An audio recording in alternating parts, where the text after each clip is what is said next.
Class eighth. आज हम लोग करेंगे आपकी सोशल की बुक का second chapter, that is establishment of company power. देखो, पहले भी हम पढ़ चुके हैं कि ब्रिटिशर्स कभी भी ये सोच कर नहीं आए थे कि उन्हें यहाँ पर राज करना है।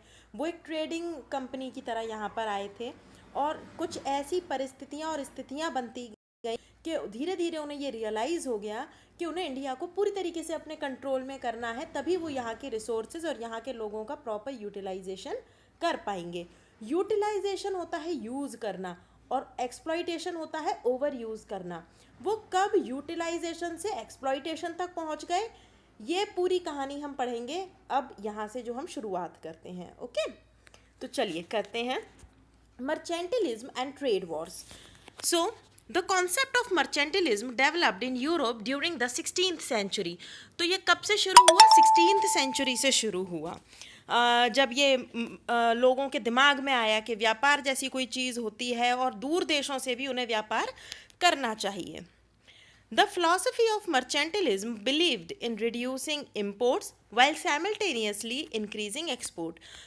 जो ट्रेडर्स थे वो ये बहुत अच्छे से समझ चुके थे यूरोप के कि उन्हें इम्पोर्ट कम करना है और एक्सपोर्ट ज़्यादा करना है। इम्पोर्ट मतलब अपने देश में सामान कम मंगाना है और अपने देश का सामान बाहर ज़्यादा भेजना है। उससे होगा क्या? जब आप अपना सामान ज़्यादा बाहर भेजेंगे तो आप अपने देश में सामान बनाएंगे। जब आप अपने देश में सामान बनाएंगे तो वो सस्ता भी होगा और दूसरी बात, आप ही के लोगों को रोज़गार मिलेगा। This economic setup was basically supported by the government through various policies and trade regulations. तो देखो, इस चीज़ के लिए गवर्नमेंट ने भी बड़ा साथ दिया उनका। जो यूरोप के देश थे उनकी गवर्नमेंट ने भी उनका बहुत साथ दिया और उन्होंने ऐसे लॉज और पॉलिसीज़ बनाई जिससे कि जो व्यापार है, जो व्यापारी हैं, वो इम्पोर्ट कम कर लें और एक्सपोर्ट ज़्यादा कर लें। The mercantile system that dominated Western Europe during the 16th century to the late 18th century aimed to achieve a favorable balance of trade, which would not only be profitable but also guarantee domestic employment. तो देखो, जो mercantile system था वो इस तरीके से setup हुआ कि इस तरीके का बैलेंस बन जाए, ऐसा ट्रेड बैलेंस बन जाए जो उनके लिए प्रॉफिट भी दे और उन्हीं के लोगों को रोज़गार दे पाए। The British East India Company, which entered India as a trading company, got full support from their government, which not only supported but encouraged its activities. देखो, जो ब्रिटिश ईस्ट इंडिया कंपनी थी, जब उन्होंने इंडिया में trade करने की शुरुआत करी, जब वो इंडिया में आए ट्रेड के लिए, तो उनकी गवर्नमेंट ने, हमारी गवर्नमेंट तब तक अभी तक सीन में नहीं आई है, इस बात को याद रखिएगा। ईस्ट इंडिया की ही गवर्नमेंट ने बहुत साथ दिया उनका और उनका एनकरेजमेंट भी किया। या एनकरेजमेंट मतलब कि उन्हें बहुत ज़्यादा बढ़ावा भी दिया जिससे कि वो और व्यापार बाहर देशों से कर पाएँ। After the Ottoman empire gained control of Constantinople and Asia Minor, it blocked the trade routes via land to the Indian subcontinent.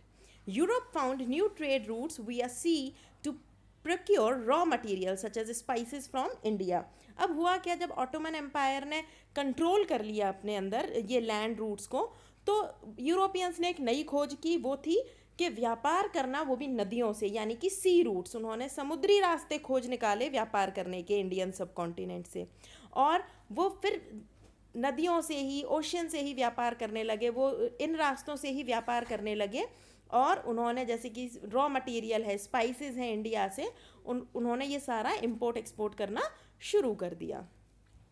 Once the Europeans conquered the sea routes, they realized the importance of controlling these native markets. Thus began the practice of setting up trade posts in these native markets. जैसे ही उन्होंने enter किया, उन्हें पता चल गया कि यहाँ के मार्केट्स बहुत रिच है, यहाँ के मार्केट्स में उन्हें ऐसे रिसोर्सेज मिले जो शायद कहीं और नहीं थे।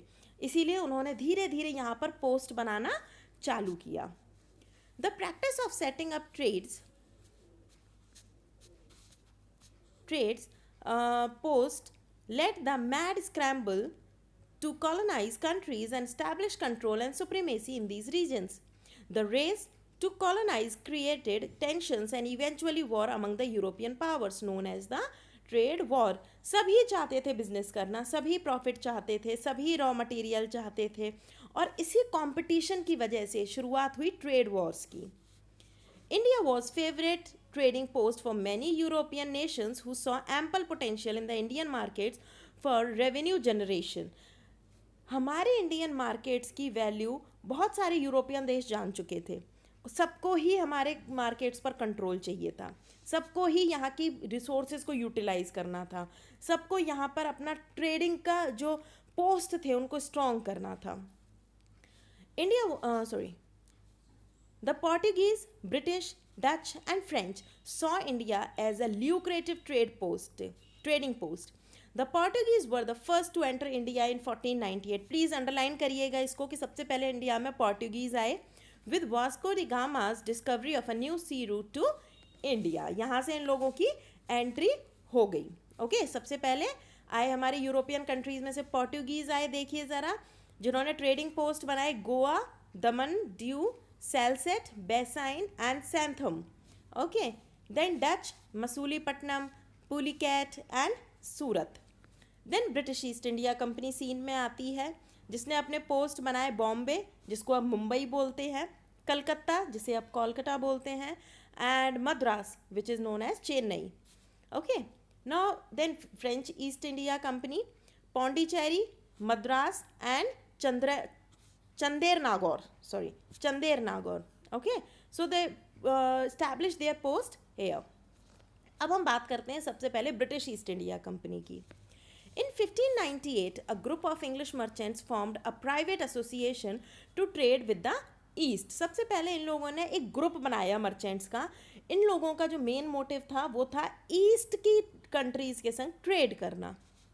In 1600, they received a charter from the Queen to trade with the eastern part of the world. इसके लिए उन्हें 1600 में अपनी क्वीन से एक चार्टर मिला, जिसमें कि उनके लिए ये रूल था, या आप ये बोल सकते हैं उनके लिए परमिशन थी, जिसमें वो ईस्ट की कंट्रीज़ के संग ट्रेड कर सकते थे. The Queen's Charter provided the East India Company a trade monopoly of 15 years. और इसके लिए जो वहाँ की क्वीन थी, उन्होंने 15 साल के लिए उन्हें ईस्ट में ट्रेड करने की permission they the. No other trading company in Britain could trade with the eastern countries. कोई और कंपनी ईस्ट से ट्रेड नहीं करेगी सिवाय ब्रिटिश ईस्ट इंडिया कंपनी के अलावा.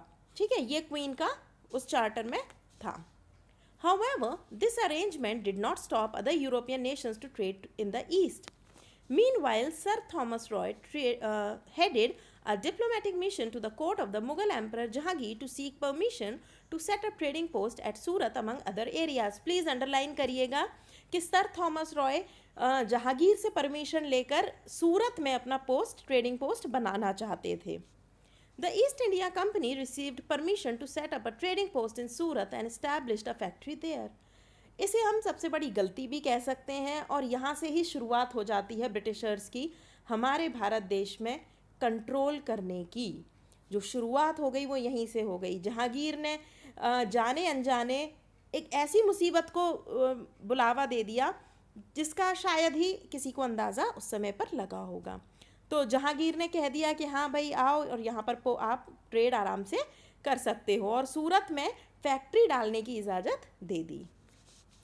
The East India Company then set up similar trading post at Masulipatnam, Agra, Ahmedabad, Madras, Patna and Balasore. Surat के अलावा इन्होंने इन सारी जगह पर, ये जितनी भी आपको जगह दिख रही है ना, मसूलीपट्टनम, आगरा, अहमदाबाद, मद्रास, पटना एंड बालासोर, इन सब जगह पे इन्होंने अपने ट्रेडिंग पोस्ट बनाना शुरू कर दिया. In 1662 King Charles received the island of Bombay from the Portuguese in dowry when he married princess Catherine de Braganza. तो जो किंग चार्ल्स थे उन्हें बॉम्बे मिल गया डॉवरी में, यानी दहेज में मिल गया. The East India Company also acquired 3 villages in Bengal and formed the city of Calcutta. Very soon, the East India Company established its control over Bombay, Calcutta and Madras. धीरे धीरे उन्होंने अपना कंट्रोल करना शुरू कर दिया बॉम्बे, मद्रास और कलकत्ता पर. अब हम आगे पढ़ेंगे फ्रेंच ईस्ट इंडिया कंपनी के बारे में अपने नेक्स्ट लेक्चर में. आप लोगों को मैंने जो बताई हैं उन चीज़ों को प्लीज़ अंडरलाइन करिएगा. साथ के साथ रिवीजन करिएगा, और जो भी अगर आपको कोई डाउट है आप ग्रुप में बता सकते हैं। Okay, till then bye.